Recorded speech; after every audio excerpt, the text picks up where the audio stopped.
Olá, pessoal, bom dia para vocês. São 7 horas da manhã. Hoje é sexta-feira, sextou, dia 11 de julho de 2025. Nós estamos começando a última edição de uma das semanas mais tensas da relação do Brasil com os Estados Unidos, por conta do tarifaço determinado pelo Trump para tentar salvar da cadeia o líder fascista brasileiro, Jair Messias Bolsonaro, né? E enquanto as primeiras análises do cenário internacional das consequências desse tarifaço começam a aparecer, o mundo ganha a plena consciência de que esta foi uma ação completamente despropositada do presidente dos Estados Unidos, porque há até questionamentos sobre se ele tem mesmo poderes internos para tentar usar dessa forma o governo americano e a sua possibilidade de arbitrar tarifas e punições para parceiros ou para adversários, mas com fins que não sejam os fins comerciais. Esse assunto certamente vai chegar à Suprema Corte dos Estados Unidos. E ontem, o déspota americano, ele ainda agravou a guerra, colocando o Canadá no alvo. O Canadá, vizinho, parceiro histórico dos Estados Unidos, economias entrelaçadas, vai pagar agora uma tarifa de 35%, né, o que está deixando os canadenses indignados, tanto quanto os brasileiros ficaram ontem. E aqui no Brasil, é óbvia a surra que a direita está levando nas redes sociais por causa da paternidade dessa proposta tétrica de vincular, né, uma decisão da Justiça brasileira a um mecanismo de pressão que vai fazer com que milhares de empregos se percam. Tudo isso para cobertar um bandido que é aliado político chamado Jair Messias Bolsonaro, né? Então, esse é o clima da semana, é esse o tom do noticiário de hoje, e é isso que nós vamos começar a ver a partir de agora, né? Como eu faço todo dia aqui, já que eu não tenho meu comentarista de futebol predileto aqui, que é o Alex, que está de férias, nós vamos começar o programa de hoje pela previsão do tempo, pela meteorologia, né, para que você possa se preparar aí para o fim de semana, que vai ser um fim de semana frio. Então, já vou começar mostrando para você aqui no quadro. Olha aí o mapa do Brasil, é a mesma situação de ontem, basicamente, com exceção do que vinha acontecendo no Sul, onde praticamente todos os dias nas últimas 4 semanas, nós tivemos aqui alertas de temperaturas muito baixas, alertas de geada. Portanto, o frio vai dar um tempinho para a gente esse fim de semana. Mas nós vamos continuar tendo madrugadas frias, tá bom? E vamos ver o que está acontecendo aqui no mapa. Olha, aqui no norte do Brasil, em Roraima e no estado do Amazonas, vamos ter chuvas aí, né? É uma época de chuvas intensas aqui, segundo o Instituto Nacional de Meteorologia, na calha norte do Amazonas. Chuvas que continuam aqui pelo estado do Amapá e pegam um pouquinho do Pará. No litoral do Nordeste, nós temos aqui um alerta de acumulado de chuvas, porque o solo está hidratado, está chovendo pra caramba lá. Ontem, os nossos amigos aqui da comunidade estavam reclamando, está uma chuvarada danada aqui. Então não é só a chuva, é o acumulado de chuva no terreno, as consequências que traz, tá? E aqui para baixo, olha, dia normal de um inverno, que é um inverno temperado, né? Um inverno mais frio do que quente, felizmente. Eu me regozijo disso, porque eu gosto muito mais do frio do que do calor. No frio você bota uma blusinha e o problema acabou. O calor te persegue onde você vai, né? Vamos ver como é que vai ficar a previsão do tempo aqui para o dia de hoje. Nós temos aqui no mapa do Brasil, olha, toda essa região central em boa situação, né? Dia normal, temperaturas variando aí nas médias históricas, poucas nuvens no céu. Aqui o sol volta a brilhar em Porto Alegre, temperatura subindo aqui, vai de 12 a 20 graus hoje de manhã.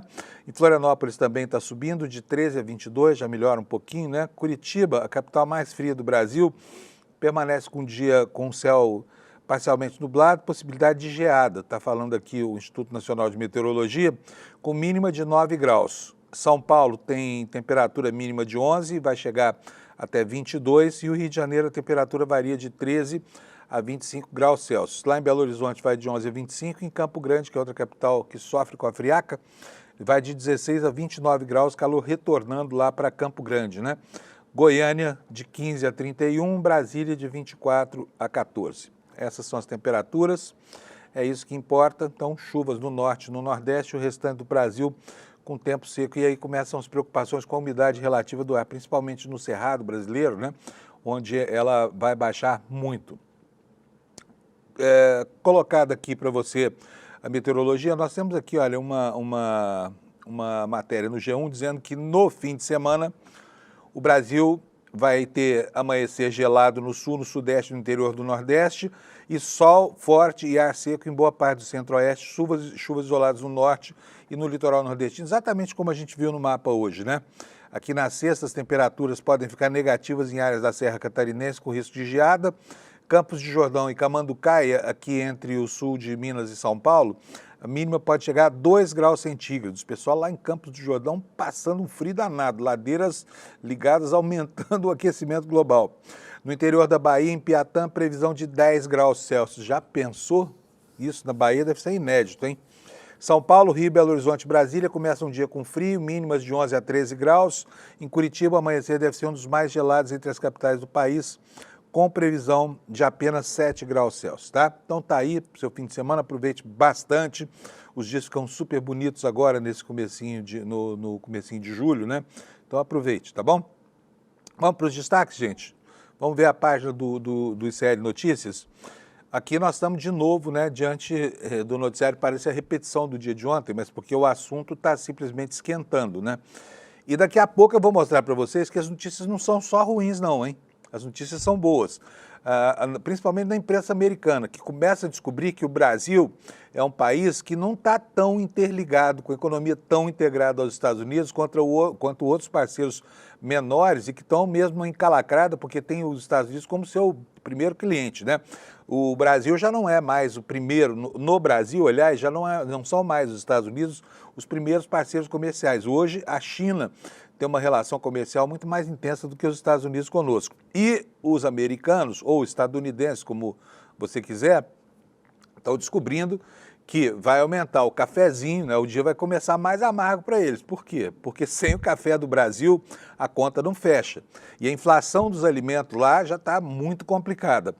Outra coisa que eles estão descobrindo lá, como é que eles vão fazer com os ovos? Porque eles estão vivendo uma epidemia de gripe aviária, não conseguiram ainda repor o estoque de galinhas poedeiras e dependem da importação de ovos no Brasil.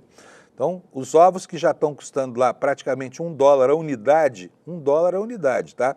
12 dólares a dúzia. Para quanto vai isso com a imposição de tarifa de 50%, né? E olha, não tem ovo nem galinha por aí no mundo para substituir o que os Estados Unidos estão comprando do Brasil, até porque nós os socorremos diante da escassez desse alimento, que lá é muitíssimo importante, como base, né, da dieta elementar norte-americana. Então tem muita coisa, olha, o suco de laranja vai ficar mais caro, né? Tem muita coisa. A carne brasileira é fundamental para a dieta do povo americano. Eles vão pagar mais por isso, estão descobrindo lá. Então não é só essa brincadeira de que vamos sacanear um paiseco lá, uma republiqueta de bananas lá do sul, que ninguém nem sabe onde fica, porque assim a gente vai tirar um proveito maior de uma relação que já é muito boa para eles, né? Já é muito boa, 410 bilhões de reais em 15 anos de superávit, número sem contestação apresentado pelo presidente Lula. Vou antecipar já que o Lula deu ontem uma entrevista ao Jornal Nacional, mandou muitíssimo bem na sua resposta, começou meio confuso lá com a Délis Ortiz na Globo e depois deu uma aula de como deve um presidente da República se comportar. É impressionante ver o líder metalúrgico do dedo amputado numa máquina, né, durante o trabalho, que se transformou em presidente da República, dando uma aula de compostura para um nababo bilionário como esse neofascista lá, presidente dos Estados Unidos. Daqui a pouco a gente fala sobre a entrevista do Lula ao JN. Mas a manchete aqui na capa do nosso site, no iclnoticias.com.br, dá conta disso aqui, olha, tarifaço de Trump, Lula diz que usará a lei da reciprocidade se a OMC não agir. O presidente, durante essa entrevista, apontou 2 caminhos ontem. O primeiro deles é a OMC, mas é uma entidade, né, super desgastada, sem capacidade de sancionar um país membro, que são os Estados Unidos, para tentar reverter uma situação de injustiça comercial. Os tratados do plano da OMC valem pouco, e o presidente brasileiro sabe disso. E ele colocou ontem, falou, olha, o Trump está mal informado, está muito mal informado, ele precisa ser melhor informado. Por quê? A relação que ele descreve não é a relação que o Brasil mantém com os Estados Unidos, tá? Deu uma aula ontem, mas vamos ver aqui o que diz a primeira manchete no site do ICL. Vou voltar aqui porque essa aqui é a segunda. Então vamos lá, tarifaço de Trump Lula diz que usará a reciprocidade se a OMC não agir contra o tarifaço de Trump. Vamos ler o que diz o texto aqui? Em entrevista ao Jornal Nacional, nesta quarta-feira 10, o presidente Luiz Inácio Lula da Silva voltou a criticar as novas tarifas anunciadas pelo governo dos Estados Unidos sobre produtos brasileiros de exportação. Afirmou que o Brasil está disposto a negociar, mas cobrou respeito às decisões internas do país e não descartou retaliar com medidas equivalentes.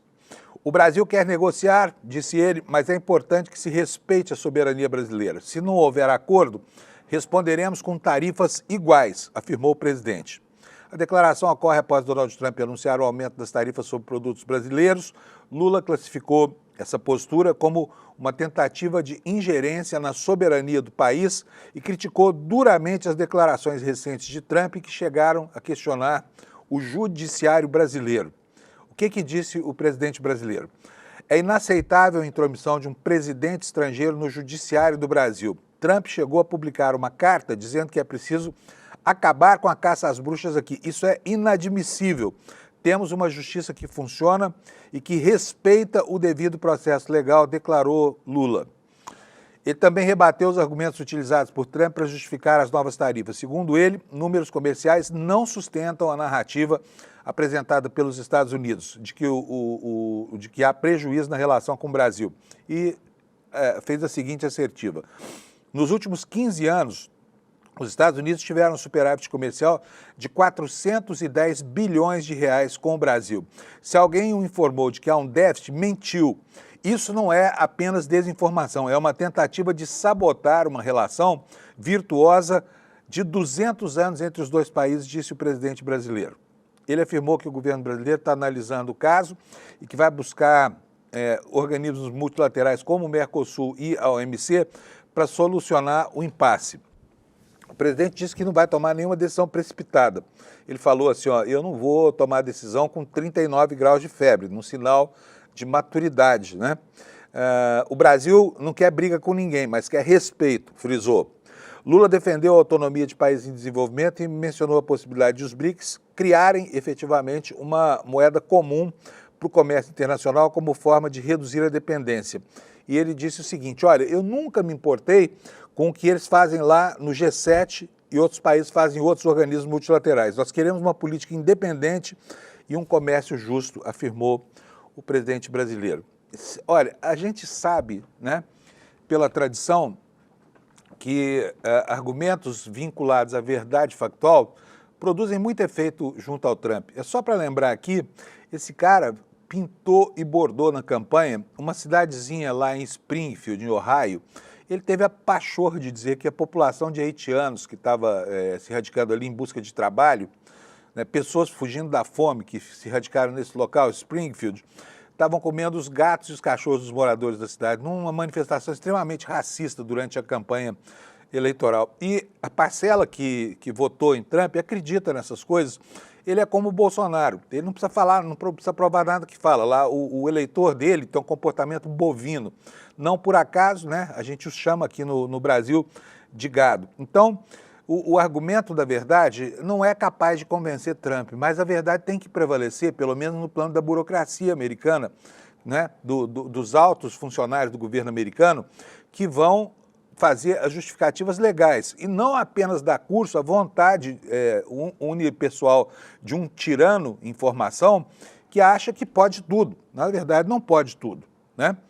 Então está aqui muito boa a posição do Lula ontem no Jornal Nacional. Ele realmente deu uma aula de compostura e de comportamento para esse engodo que é o presidente norte-americano, né? E esse é o primeiro destaque aqui do ICL.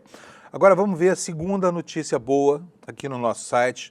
Está aqui a manchete, olha, o movimento Somos 99%, que o Eduardo Moreira criou, o manifesto dele já chega a 360 mil assinaturas.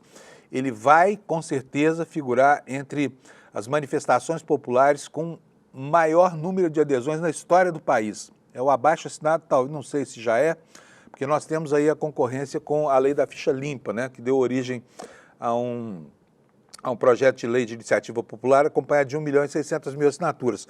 Mas no manifesto da sociedade civil livre de qualquer vinculação institucional, não tenho notícia de outro que tenha tido uma adesão tão significativa e tão rápida de pessoas, né? E se você ainda não assinou, por favor, leia o manifesto do Eduardo, veja o vídeo, né? Está aqui no site do ICL e coloca lá a sua assinatura, porque é muito importante a gente demonstrar a nossa indignação com isso que está acontecendo no Brasil, né? Super salários, gente que usa o Estado como um trampolim para conseguir privilégios, né?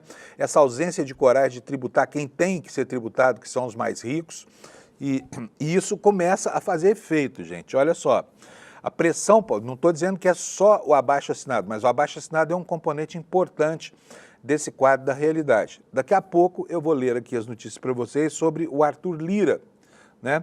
O mais novo comunista brasileiro, por incrível que pareça. Vocês sabem que o Lula deu a ele a relatoria do projeto de lei importantíssimo, inclusive do ponto de vista eleitoral, para o Lula e para o PT, da isenção do imposto de renda para quem ganha até 5 salários mínimos, né?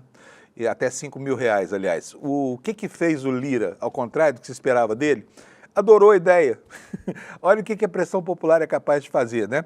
Inclusive, ele pressionado por gente como o Ciro Nogueira e outros defensores desabridos de milionários, ele não cedeu.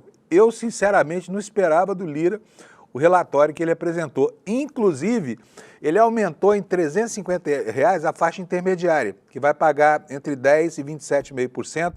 Essa faixa terminava, segundo o projeto do governo, em 7 mil, ele ainda botou mais R$350 para essa faixa aí, num comportamento totalmente inesperado. Produto de quê?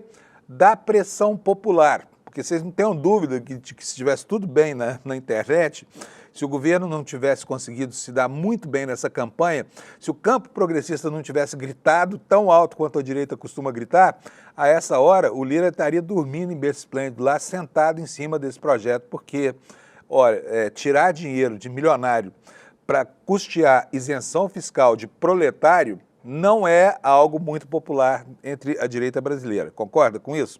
Mas ainda não estamos nessa notícia, eu estou fazendo aqui um comentário, me atropelando aqui, porque eu achei tão divertido ver o Lira vestido com as cores vermelhas, né, do comunismo, do neocomunismo que o assola nessa empreitada para livrar a classe média brasileira, ou pelo menos uma parte grande dela, do pagamento injusto desse tributo aí que só ocorre por conta da não correção histórica da tabela do imposto de renda.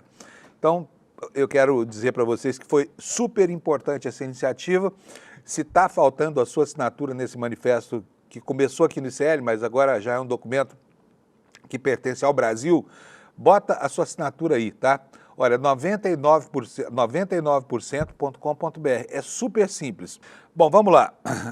Noticiário local aqui, também outro destaque do ICL.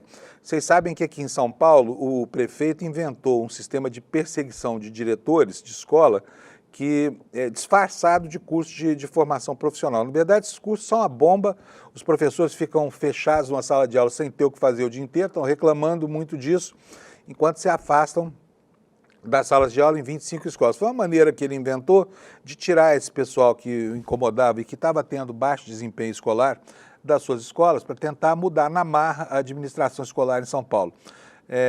Olha só que agora a Justiça determinou que esses 25 diretores afastados pelo prefeito voltem para as escolas onde eles davam aulas e onde são responsáveis pela gestão, né? A decisão do Judiciário atendeu a um parecer do Ministério Público que pedia a volta dos diretores e informava que o afastamento obrigado pelo prefeito é um afastamento ilegal. Vamos ver o que o Claudinei Queiroz da Folha Press nos diz aqui no site do ICL Notícias. O Tribunal de Justiça de São Paulo determinou nesta quinta-feira a volta imediata aos cargos de 25 diretores de escolas que foram afastados pela Secretaria Municipal de Educação da capital no fim de maio, sob o argumento de que eles não teriam garantido a melhora do aprendizado dos alunos em avaliações externas, como o IDEB, que é o Índice de Desenvolvimento da Educação Básica no Brasil. Essa decisão atendeu a um parecer do Ministério Público pedindo a volta dos profissionais, informando que o afastamento é ilegal e desrespeita uma lei municipal. O juiz Renato Augusto Pereira Maia, da Vara do Núcleo Especializado de Justiça 4.0 de Ações Coletivas, concedeu uma liminar ao Sinesp, que é o Sindicato de Especialistas em Educação do Ensino Público do município de São Paulo, em uma ação civil promovida contra a prefeitura. Essa ação buscava impedir o afastamento completo desses 25 diretores e de outros profissionais de educação para fazerem um curso de formação de um ano, um curso vazio, tá? Alegando que a medida carece de critérios objetivos de transparência. Procurada, a Secretaria de Educação não respondeu até a publicação do texto que eu acabo de ler para vossas senhorias aqui neste Desperta. Vamos falar um pouquinho do Lira agora? Eu falei que ele era o mais novo comunista da parada, vocês vão dar risada quando virem aqui, né, esse ato de generosidade de você sabe quem, aquele homem que a gente mal podia pronunciar o nome porque processava todo mundo. Hoje estamos elogiando o Lira. Lira, você merece um elogio pelo seu comportamento em relação a esta tese, tá? Ressaltando aqui que esse elogio decorre, né, de uma evidência de que a pressão popular fez efeito, porque tem certeza absoluta que esse cara não seria capaz de nada tão generoso, não fossem as manifestações agudas demonstradas pela opinião pública de intolerância para com quem defende milionário e sacaneia pobre, que é o caso desse sujeito e do partido dele todo. Mas vamos ver o que o Lira fez para merecer um elogio meu aqui. O deputado Arthur Lira apresentou seu parecer sobre o projeto 1087/25, que prevê isenção do imposto de renda para quem ganha até 5 mil por mês e redução parcial para quem ganha até, aqui, observe, 7.350, tá? O projeto original do governo previa 7 mil, ele está dando um pouquinho mais, 7.350. O texto foi entregue para análise na Comissão Especial da Câmara. Proposta mantém a ideia do governo federal, só que aumenta o limite dessa faixa parcial, de isenção parcial, que vai de 5 mil até, segundo a proposta do Lira, 7.350. Segundo o Lira, isso ajudaria cerca de mais 500 mil pessoas sem prejudicar as contas públicas. Arthur Lira. Ele disse que essa mudança é um passo importante para tornar o sistema mais justo. Imagina o Arthur Lira falando em justiça. Para compensar a queda na arrecadação com essa isenção, Lira defende cobrar mais impostos de quem ganha muito. O texto prevê que quem recebe mais de 600 mil por ano, ou seja, 50 conto por mês, pague um imposto mínimo que pode chegar até 10%, para quem tiver renda de 1.200.000. Também haverá cobrança de 10% sobre os dividendos enviados para fora do Brasil. E segundo os cálculos apresentados, essas medidas terão um saldo positivo para os cofres públicos. Olha que bonito que ele está hoje, gente. Hã? Não está lindo? Deve ser a primeira tese popular que esse cara defende na vida dele. Mas vamos seguir com a notícia aqui. O deputado também retirou do projeto original algumas regras consideradas confusas e sem cálculo claro, como o desconto para moradores do Brasil e um crédito para quem mora fora. Ele explicou que isso deixava a conta pouco transparente e que poderia dar um cheque em branco ao governo. O dinheiro extra arrecadado também será usado para compensar perdas de estados e municípios que ganham parte do imposto de renda pago pelos salários dos servidores. Parte dessa arrecadação ajudará ainda a reduzir um outro imposto, a chamada Contribuição sobre Bens e Serviços, a CBS, como já prevê a reforma tributária. Incrível! O que faz um pouco de pressão popular. Como esse aprendizado recente poderia, se tivesse sido feito lá para trás, ter mudado a história do Brasil. Talvez a gente nem tivesse aí, né, essa campanha insólita do Bolsonaro contra as instituições brasileiras, né? Se a pressão do povo já tivesse lá para trás, né, exercido os efeitos que tá exercendo agora. Vamos falar um pouquinho agora sobre a questão do Bolsonaro, tá? Bolsonaro ontem foi ao Twitter para se manifestar. Eu tenho aqui numa projeção, separei aqui a manifestação dele e quero mostrar para vocês, porque foi muito interessante a manifestação do Bolsonaro, ele que estava calado, né, escondido lá pelos adversários para ficar isolado de toda essa manifestação, essa repercussão negativa que houve depois do tarifaço do Trump. Ontem ele soltou uma nota, vou ler a nota inteirinha para você. Tenha paciência, não vai embora não, vale a pena. Depois você discute com um colega seu no trabalho que é bolsonarista o que disse o herói dele. Vamos lá? Sato, eu vou mandar para você aqui a imagem para você colocar na tela para a gente poder ler junto aqui com a galera, tá bom? Tá aí, olha aí, olha. Nota do ex-presidente Jair Bolsonaro. Esse aqui é o Twitter dele, tá? Recebi com um senso de responsabilidade a notícia da carta enviada pelo presidente Donald J. Trump ao governo brasileiro, comunicando e justificando o aumento tarifário de produtos brasileiros. Deixo claro meu respeito e admiração pelo governo dos Estados Unidos. Aqui eu vou fazer uma pausa, porque eu vou pontuando e comentando o texto, né? É como um banana admira e elogia, né, o seu chefe. É um autêntico vira-lata, portanto, aqui o Bolsonaro confessando a sua vira-lata. Aliás, eu acho que a gente devia parar de usar a expressão vira-lata, sabia? Porque, afinal de contas, o vira-lata caramelo é uma instituição nacional, não é? E ele não tem nada a ver, né, com o comportamento vira-lata desse sujeito. Então, nós precisamos arranjar um outro adjetivo para qualificar o Bolsonaro, porque o vira-lata realmente me incomoda falar disso, porque eu sou tão fã dos vira-latas brasileiros, né, e o Bolsonaro é um vira-lata no mau sentido. Então, precisamos inventar outra expressão aqui para substituir essa que me parece inadequada, porque os vira-latas não fazem jus, né, a isso serem comparados com um sujeito desse tipo do Bolsonaro. Mas segue aqui o texto, então, do vira-lata maior brasileiro. A medida é o resultado direto do afastamento do Brasil dos seus compromissos históricos com a liberdade, o Estado de Direito e os valores que sempre sustentaram a nossa relação com o mundo livre. Isso jamais teria acontecido sob o meu governo. Vou continuar, não vou nem comentar esse parágrafo. Vamos para o próximo. Essa caça às bruxas, no caso ele se refere a caça às bruxas como caça a ele. Então, ele está dizendo que ele é o bruxo dessa história toda, assumindo o papel de bruxo aqui no contexto em que o Trump usa essa palavra. Termo usado pelo próprio presidente Trump não é apenas contra mim, é contra milhões de brasileiros que lutam por liberdade e se recusam a viver sob a sombra do autoritarismo. O que está em jogo é liberdade de expressão, liberdade de imprensa, a imprensa que ele deplora, né? Você se lembra como ele tratava na botina as jornalistas brasileiras, imprensa que ele odeia, porque noticiava os malfeitos deles. Mas vamos lá, segue aqui o texto. Liberdade de imprensa, liberdade de consciência, de participação política. Conheço a firmeza e a coragem de Donald Trump na defesa desses princípios. Ele não deve estar assistindo televisão, ele não deve estar frequentando muita internet, porque a liberdade de expressão dos Estados Unidos morreu com o governo Trump. Hoje é proibido, literalmente, falar mal do presidente dos Estados Unidos, que vai se transformando pouco a pouco num ditador clássico, né? Pode ver o tipo de revista que se faz hoje com quebra assintosa do sigilo telemático de quem quer ir aos Estados Unidos. Se o cara tiver feito uma crítica ao Trump, ele recebe tratamento infraconstitucional e simplesmente é deportado do país no momento que se apresenta diante das autoridades de imigração, né? Essa liberdade falsa, que a direita chama de liberdade de expressão, até essa tem sido conspurcada por esse governo, que não permite manifestações nem minimamente, quando o assunto é crítico ao presidente dos Estados Unidos. Segue aqui o Bolsonaro com a sua nota. O Brasil caminha rapidamente para o isolamento e a vergonha internacional. A escalada de abusos, a censura, perseguição política precisam parar. Aí ele coloca aqui as cores dessa chantagem.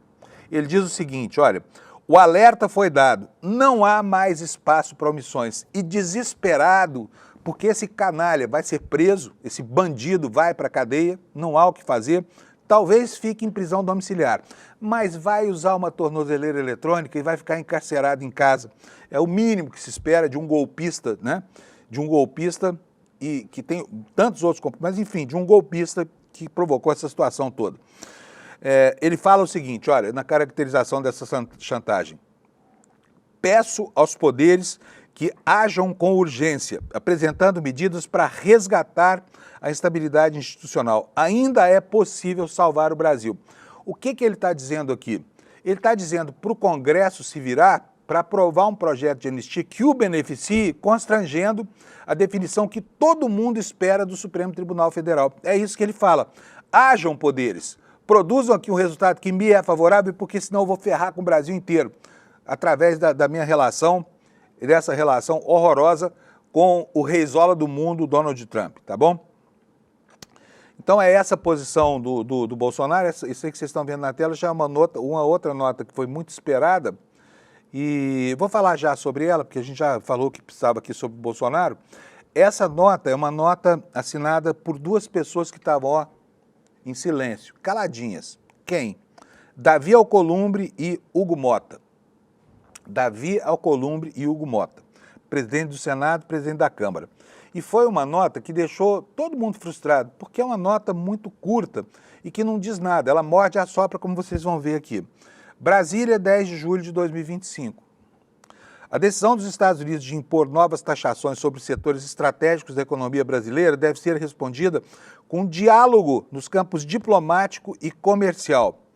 O Congresso Nacional acompanhará de perto os desdobramentos. Com muita responsabilidade, esse parlamento aprovou a Lei de Reciprocidade Econômica, um mecanismo que dá condições ao nosso país, ao nosso povo, de proteger a nossa soberania. Estaremos prontos para agir com equilíbrio e firmeza em defesa da nossa economia, do nosso setor produtivo e da proteção dos empregos brasileiros.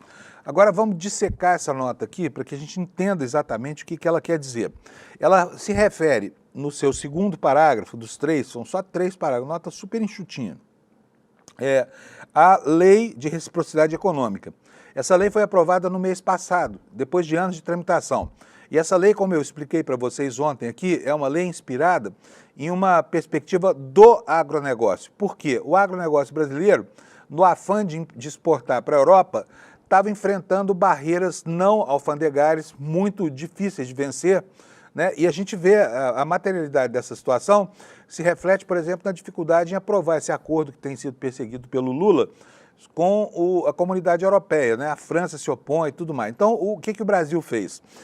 A pedido do agronegócio brasileiro, o governo ganhou uma lei para retalhar os governos que eventualmente criassem esse tipo de dificuldade para exportação de produtos do agro brasileiro, carne, soja, enfim, e outras commodities, né? E aí, essa lei ficou pronta outro dia. Ninguém sabia que ia haver essa sandice do Trump, né, de repente taxar o Brasil em 50% para defender o bandido do Bolsonaro. Agora, ela é um instrumento pesado na mão do governo.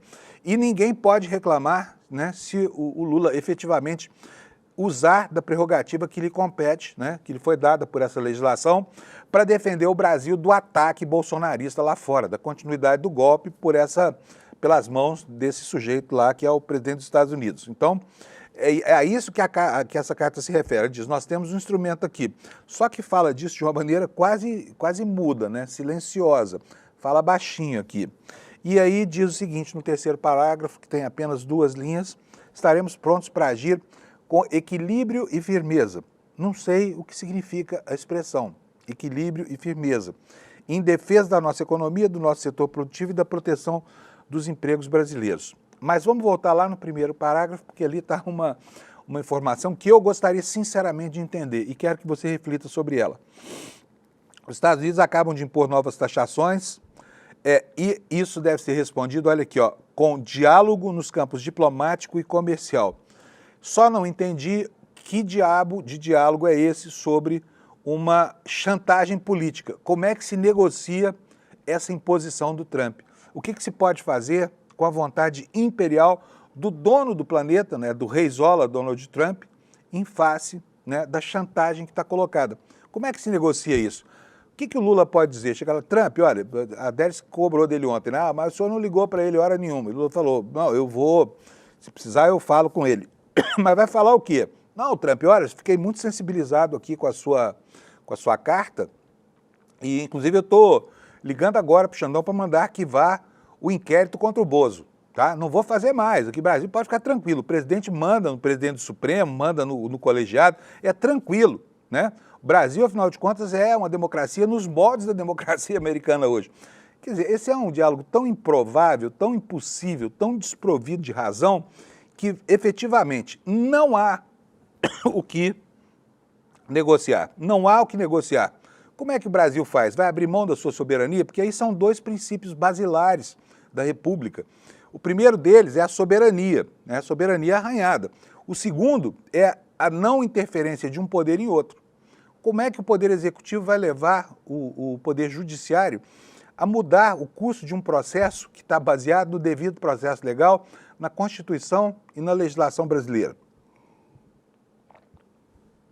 Gente, se eu dissesse para vocês o que é difícil manter a fala aqui depois dessa primeira meia hora, porque a gente vai falando, e aqui tem um ar-condicionado que é muito poderoso, aqui, que colocado aqui para o nosso conforto no estúdio, mas ele é poderoso demais, então ele resseca o ar e por isso quando chega essa hora do programa aqui eu já estou com a minha garganta completamente seca. Então vocês vão perdoar aqui a pausa para uma hidratação, porque senão eu não consigo terminar o jornal. Você sabe que falar 1 hora é algo, né, e todo dia é isso, é um esforço grande que eu peço aqui para a minha garganta.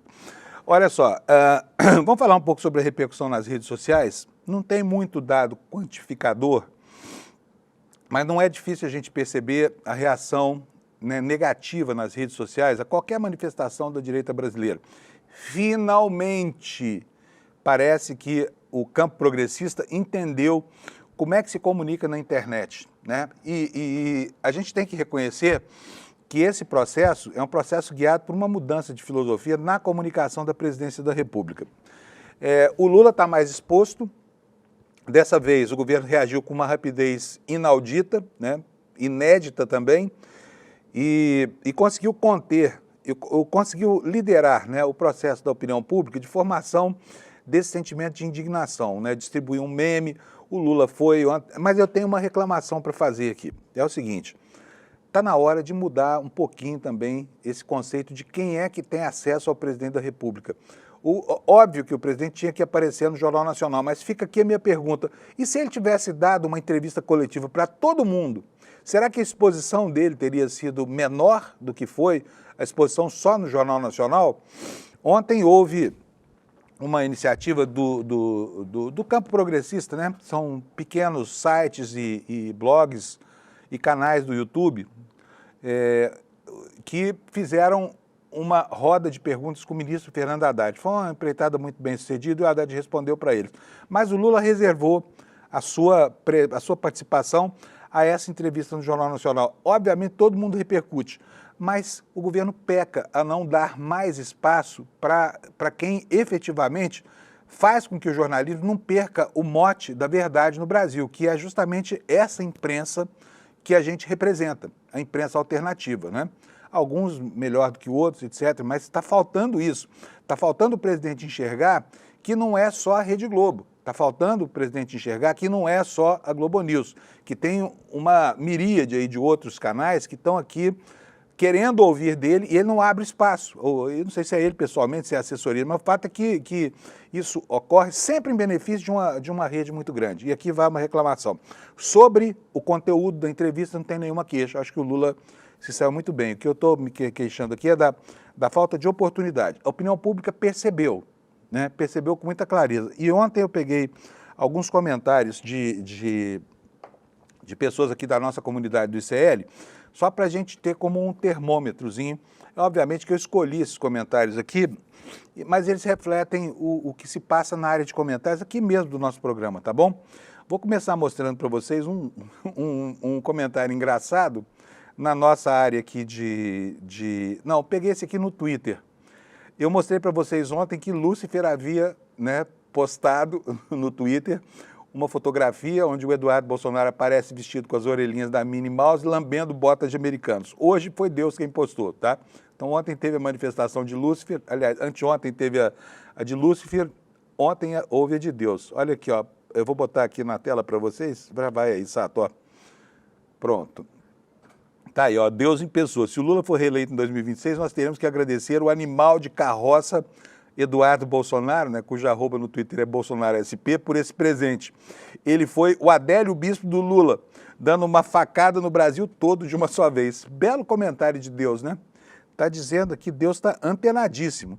Tira a imagem para mim agora? Não, não precisa não, Sato. Eu vou aqui, ó. Vou para outra aqui. Quero mostrar para vocês o que vocês mesmos da nossa comunidade estão dizendo. São esses aqui os comentários que eu coletei. E é importante para que a gente crie aqui uma sinergia, né, entre as opiniões médias que a gente coleta na própria área de chat daqui do nosso programa. Alguém que se identifica como Mendes diz o seguinte: os americanos escravizaram o mundo todo e se acham no direito de querer continuar, os brasileiros, de continuar os ataques, né? Os brasileiros, os BRICS, são a salvação e a emancipação do Brasil em relação aos americanos. Raimundo dos Santos se diz indignado e se perguntando como um país chegou a esse nível e a população americana não se importa. Eu também fico aqui vendo esse processo todo sem entender muito, porque me parece que é o povo que tem mais meios no mundo para ter discernimento. E não tem, não tem. Dona Marta Panunzio, essa é minha mãe, tá? Nossa ouvinte aqui, assídua, nossa internauta aqui, né? Assídua todo dia. Ela fala o seguinte, ó, todo dia o que tira o sono do laranjão do Trump é o fortalecimento do BRICS. Marlene Souza diz o seguinte, Trump quer fazer aquilo que fez em Israel quando mandou a justiça não responsabilizar Netanyahu por seus crimes. De fato, Trump está punindo pessoas que investigam Netanyahu, tá? Inclusive dentro dos Estados Unidos. Ana Guedes diz, Trump acabou de eleger Lula no primeiro turno. Valeu, Trump, agradecendo a ele aqui pela força que deu.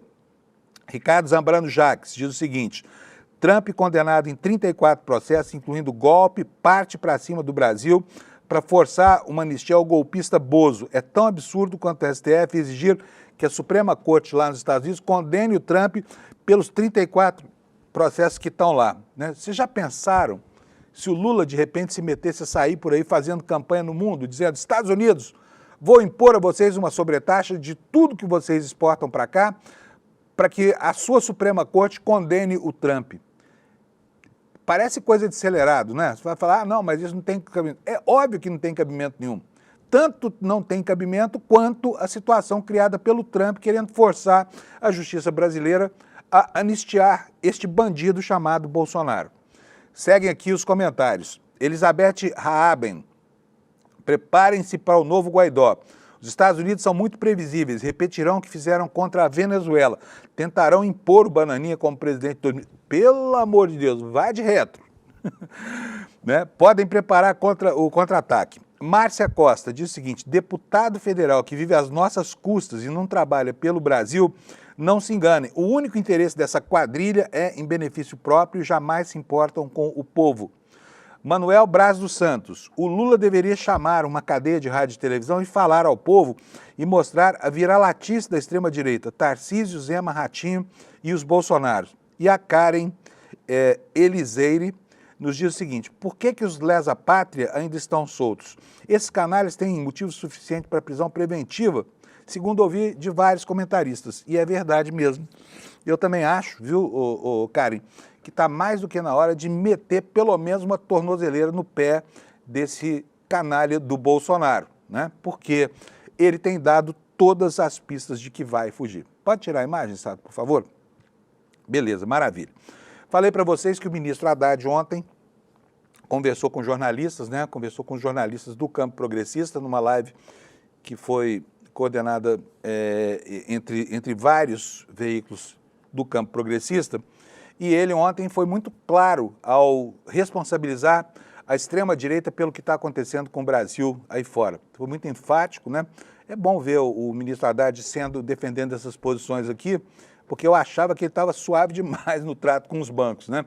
Mas gostei de ver ontem, vamos ver aqui 2 videozinhos em que ele responsabiliza a direita. Coloca o primeiro para a gente, Sato, por favor. A extrema-direita brasileira está envolvida no ataque dos Estados Unidos ao Brasil, que ela agora procure corrigir, né, o estrago que fez. Lembrando que nós temos ainda algumas semanas e nós temos que diplomaticamente agir.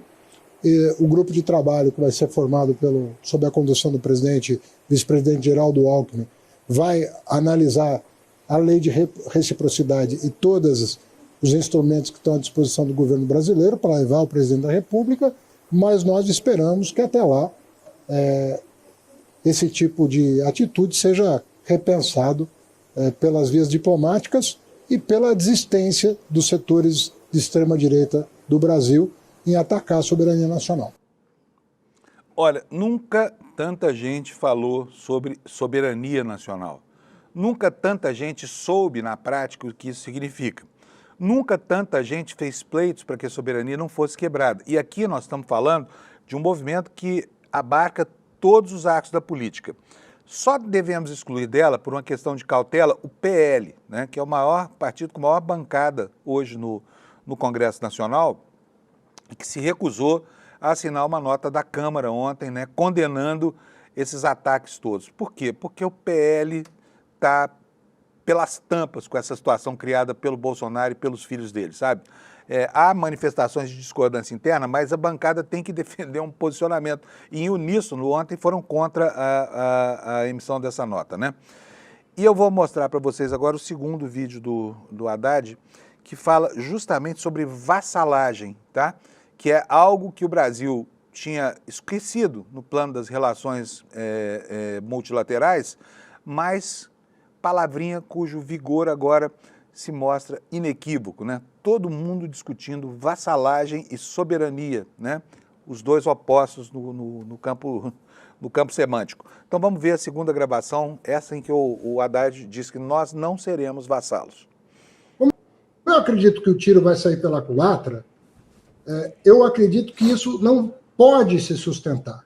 Até porque até a extrema-direita vai ter que reconhecer mais cedo ou mais tarde que deu um enorme tiro no pé, porque está prejudicando o principal estado do país, justamente o estado de São Paulo. É o suco de laranja de São Paulo, são os aviões produzidos pela Embraer, que é uma conquista histórica da tecnologia brasileira. E eu penso que, para responder a pergunta sobre o governador errou muito. Porque ou bem uma pessoa é candidata a presidente, ou é candidata a vassalo. E não há espaço no Brasil para vassalagem. Desde 1822 isso acabou. Então, o que está se pretendendo aqui? Ajoelhar diante de uma agressão unilateral, sem nenhum fundamento econômico, sem nenhum fundamento político. Pois é, por falar em vassalagem, né? Vassalagem expressa, assim, 3 governadores. Vou citar aqui o do meu estado, Minas Gerais, o Zema, o de Goiás, o Caiado, e o de São Paulo, que é o vira-lata mor. É o maior vira-lata desse canil dos apoiadores do Trump, né? Mas olha, começam a haver recuos, tá? E os recuos começam por quem tem mais, aquele nariz que sabe farejar mais longe o cheiro das oportunidades, que é o Zema, né? O Zema mineirinho típico, assim. E depois de culpar o Lula, eu vou até mostrar para vocês aqui a manchete, só estou esperando sair esse comercial da minha tela aqui, porque nós não queremos que você compre o produto que está sendo anunciado. Mas tá aí, olha, a manchete no G1 Minas Gerais, né, sobre as tarifas de 50%, depois de culpar Lula, Janja e o Supremo, Zema diz que a medida dos Estados Unidos é injusta. Né? Foi e voltou. Esse homem de uma coerência incrível, né? O governador de Minas Gerais. O que diz a matéria? Em um post nas redes sociais de manhã, o governador diz que vai custar caro ao Brasil ignorar a boa diplomacia, promover perseguições e censura, em referência ao Lula e ao Supremo. Só que no fim do dia ele criticou a medida do presidente dos Estados Unidos, né? As empresas e os trabalhadores brasileiros vão pagar mais uma vez a conta do Lula, da Janja e do Supremo, disse ele no começo. Vamos ler aqui a notícia. Olha, no primeiro post que fez nas redes sociais sobre o anúncio de Trump, Zema disse nas redes sociais que os brasileiros vão pagar a conta, né? No fim do dia, no entanto, o governador fez uma nova publicação. Reafirmou seu apoio ao ex-presidente Bolsonaro, voltou a atacar o presidente Lula e o Supremo, mas também criticou a medida do Trump. Aliado do ex-presidente Jair Bolsonaro, Zema é um dos cotados para disputar a presidência, cotado por ele, né? Ele quer. Tem que ver se alguém quer. Até agora não surgiu nenhum outro. Só o Zema, é a campanha do eu sozinho. Vamos mais aqui sobre essas repercussões. O Lula está se mexendo, né? Algumas pessoas estão paradas. Essa paralisia é por conta da falta de capacidade de ação. Quem é que está paralisado, petrificado de medo pela pressão das redes sociais? O PL, o Partido do Bozo, né? Essa instituição maravilhosa presidida pelo Valdemar da Costa Neto. Essa maravilha de agremiação do Sóstenes Cavalcante. Mas vamos lá, a manchete do CL Notícias está aqui, PL se isolou a ser o único contra a manifestação da Câmara sobre a taxação de Trump. Líderes confirmaram que a legenda foi a única a se opor à nota aprovada pela Casa sobre a taxação, destacando o isolamento político da sigla. Aqui nos conta o Kleber Lourenço que o PL ficou isolado na Câmara dos Deputados quando se opôs à nota publicada contra a decisão do Trump de impor a sobretaxa. A manifestação aprovada por ampla maioria foi confirmada por líderes partidários presentes na reunião desta quinta-feira, incluindo quem? Lindbergh Faria, do PT, Mário Heringer, do PDT, Talíria Peroni, líder da Federação Pessoal Rede PV. Segundo eles, a decisão reforça o consenso de que o Congresso deve reagir a ataques externos que afetam a economia e a soberania nacionais. De acordo com relatos, né, a proposta da nota partiu da base governista, mas rapidamente ela obteve o apoio dos partidos independentes, até de setores tradicionalmente mais críticos ao governo. O PL foi o único que se manifestou até agora contra, alegando que não cabe ao parlamento se posicionar contra a decisão de política comercial de um governo estrangeiro. Muito bem. Não cabe, não. Qual é a intenção óbvia desse movimento? É forçar o Congresso brasileiro, que o PL acha que não tem nada a ver com isso, a aprovar um projeto de lei que o Brasil simplesmente não quer discutir para beneficiar quem? O seu líder, o líder dos fascistas brasileiros, Jair Messias Bolsonaro. E o PL diz que não cabe ao Congresso, não é com ele, como se não tivesse nada a ver com essa história toda, né? Aí prossegue a matéria. Para os demais líderes, no entanto, a posição do PL evidenciou mais um alinhamento ideológico com o trumpismo do que um cálculo político racional, ignorando os impactos reais sobre os produtores brasileiros que foram atingidos pela medida. O líder do PDT, o Mário Heringer, disse ao CL Notícias que o PL considera que o posicionamento não foi grave. Não, foi tranquilo, né, PL? Uma coisinha à toa. Bom, já lemos aqui a notícia. Vou falar agora sobre providências concretas, já são 7h52, eu fico desesperado com o tempo, porque o tempo parece que voa nessa segunda metade aqui, até a garganta fica boa, depois da primeira meia hora. Lula anuncia um comitê com empresários para planejar uma resposta ao tarifaço de Trump. Entrevista exclusiva à jornalista Cristina Lemos, exibida nesta quinta-feira no Jornal da Record, o presidente Lula fez duras críticas à decisão do presidente dos Estados Unidos de impor uma tarifa de 50% sobre produtos brasileiros. Segundo o presidente brasileiro, o governo buscará inicialmente solução diplomática. Repetiu tudo aquilo que ele disse para a TV Globo, né? Lula destacou que o Brasil pode recorrer ao OMC contra a medida anunciada por Trump, citou a possibilidade de apoiar e disse o seguinte, olha, o Itamaraty e o Ministério do Desenvolvimento, Indústria e Comércio já vinham dialogando com os Estados Unidos desde que houve o anúncio da taxação de 10%. Podemos formar uma coalizão de países prejudicados e acionar a OMC. Se isso não surtir efeito, a reciprocidade será o caminho, né? E aqui há o anúncio de um comitê para monitorar as relações com os Estados Unidos. Ele anunciou a criação de um comitê com participação de empresários para monitorar a situação comercial entre o Brasil e os Estados Unidos e disse a Cristina Lemos, vamos acompanhar dia a dia e repensar a política comercial com os americanos, declarou o presidente Lula, que também enviou um recado direto ao governo. Respeito é bom e eu gosto de dar e gosto de receber. Não temos complexo de vira-lata. Pessoal, vamos livrar os vira-latas dessa pecha? Vamos?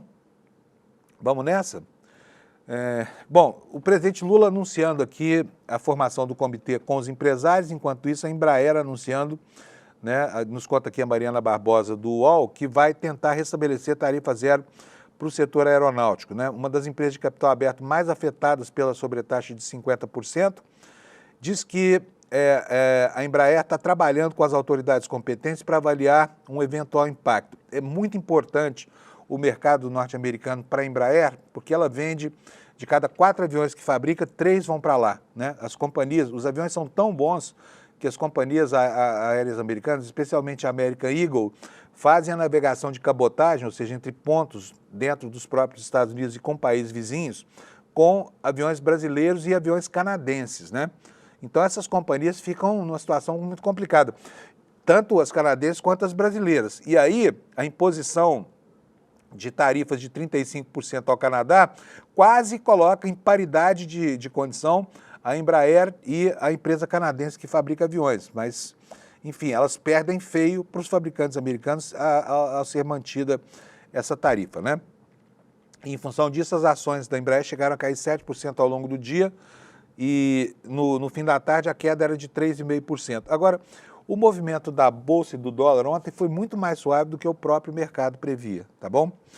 Vamos falar um pouquinho agora sobre como é que o noticiário do exterior abordou o assunto.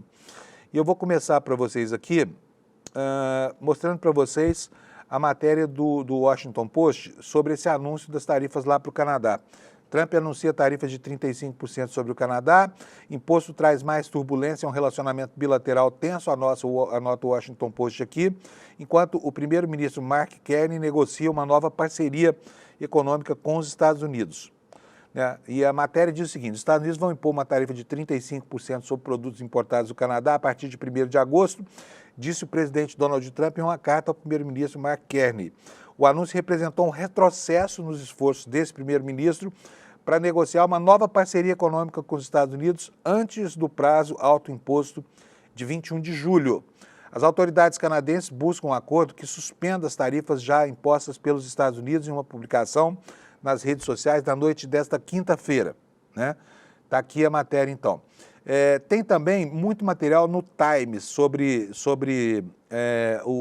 as escaramuças aí de Trump com os seus grandes parceiros comerciais, Brasil e Canadá. Mas há um artigo super interessante no Times, no New York Times, em que a força do Brasil começa a aparecer para a opinião pública americana. Por quê? O Brasil não é um país-eco qualquer. O Brasil hoje é a 10ª economia mundial.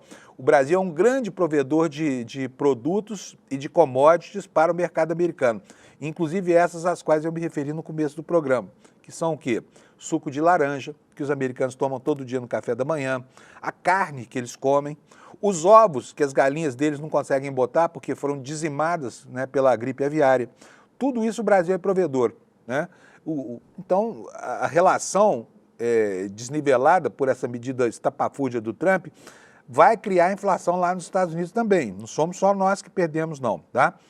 E o Times faz uma reportagem. Não é o Times, não. Desculpa aqui, eu errei, tá? É o Washington Post mesmo. Quero mostrar para vocês, olha aqui, ó, a manchete está aí. No Brasil, o Trump enfrenta um país e um líder prontos para a luta, tá? Vou traduzir aqui para o português para vocês lerem junto comigo aqui essa reportagem, tá? Cadê? Cadê a tradução? A tradução não está acontecendo aqui, mas não tem problema. Eu posso traduzir para vocês aqui, tá? Desde que voltou à Casa Branca, Donald Trump tem usado as concessões tarifárias para pressionar nações menores. Mas no Brasil, que é o novo alvo dessa política tarifária, esse país é muito mais um adversário muito mais formidável, dizem os analistas, e não parece estar sujeito a todas as pressões de Washington. Então, a matéria fala o tempo inteiro do Brasil como um país superlativo, um país cuja dependência dos Estados Unidos não é tão grande quanto se supõe, não é? E só 1,4% de tudo que os Estados Unidos importam sai do Brasil. Portanto, ele é um parceiro que tem, e aqui no Brasil também, quer dizer, hoje com a China sendo o primeiro parceiro comercial do Brasil, o Brasil não é mais tão dependente dos Estados Unidos a ponto de não fazer face a essa investida trumpista, né? E por isso, essa manchete, que é uma manchete bastante favorável aqui ao nosso líder, né, ao Lula, tá? Então, perca você o complexo de vira-lata, tá? Até na visão dos americanos, o Brasil é um país muito altivo e tem como enfrentar, fazer face a essa luta. Por quê? Porque ao ser injusto com o Brasil, especialmente por um motivo torpe, como essa defesa do líder neofascista aqui no Brasil, os Estados Unidos podem estar dando um grande, enorme tiro no próprio pé. É óbvio que isso vai afetar a nós mais do que a eles, mas eles perdem também, tá? E é com essa certeza que eu vou deixar vocês livres de mim para caminhar em direção ao fim de semana. Eu volto na segunda-feira aqui para a gente continuar e tenho, desculpa aqui a tosse, tenho um recadão para você. Está aqui no meu telão, ICL Eterno, tá? Você vai saber no domingo, 27 de julho, o que é o ICL Eterno. Até eu estou curioso, sabia? E já garanti a minha vaga. Como é que faz para você garantir a sua vaga? Você bota aqui iclnoticias.com.br e faz a sua inscrição. E nós vamos saber juntos o que é o ICL Eterno, né? O Eduardo está prometendo uma revolução capaz de assustar um monte de setores bem estabelecidos por aí, como, por exemplo, educação, universidades e a própria imprensa. Vamos ver o que será. Faz logo a sua inscrição no despertaicl.com.br, tá bom? Bom dia para vocês, um fim de semana excelente, aproveite para andar ao ar livre, não vai chover muito, não vai estar muito frio. A gente se encontra aqui na segunda-feira às 7 horas da manhã para repassar as loucuras deste mundo maluco em que vivemos. Tchau, obrigado pela sua audiência. O ICL foi o único veículo de imprensa monitorado e perseguido pela ABIN paralela de Jair Bolsonaro. Nas mais de 1000 páginas do relatório da Polícia Federal, só o ICL aparece como veículo de imprensa. O motivo, todos vocês sabem. O jornalismo independente, que não tem patrocínio, nem verba de empresas nem de governo, e fala o que tem que ser falado. Eles tentaram destruir o ICL, mas eles não conseguiram. Agora, o pior para eles ficou guardado para depois. Mais especificamente para o dia 27 de julho. É nesse dia que eu vou anunciar as novidades mais revolucionárias da história do ICL. O início de um novo capítulo do ICL. E se o ICL já tirava o sono dessas pessoas antes, depois do dia 27, elas vão ver o tamanho do problema que elas compraram.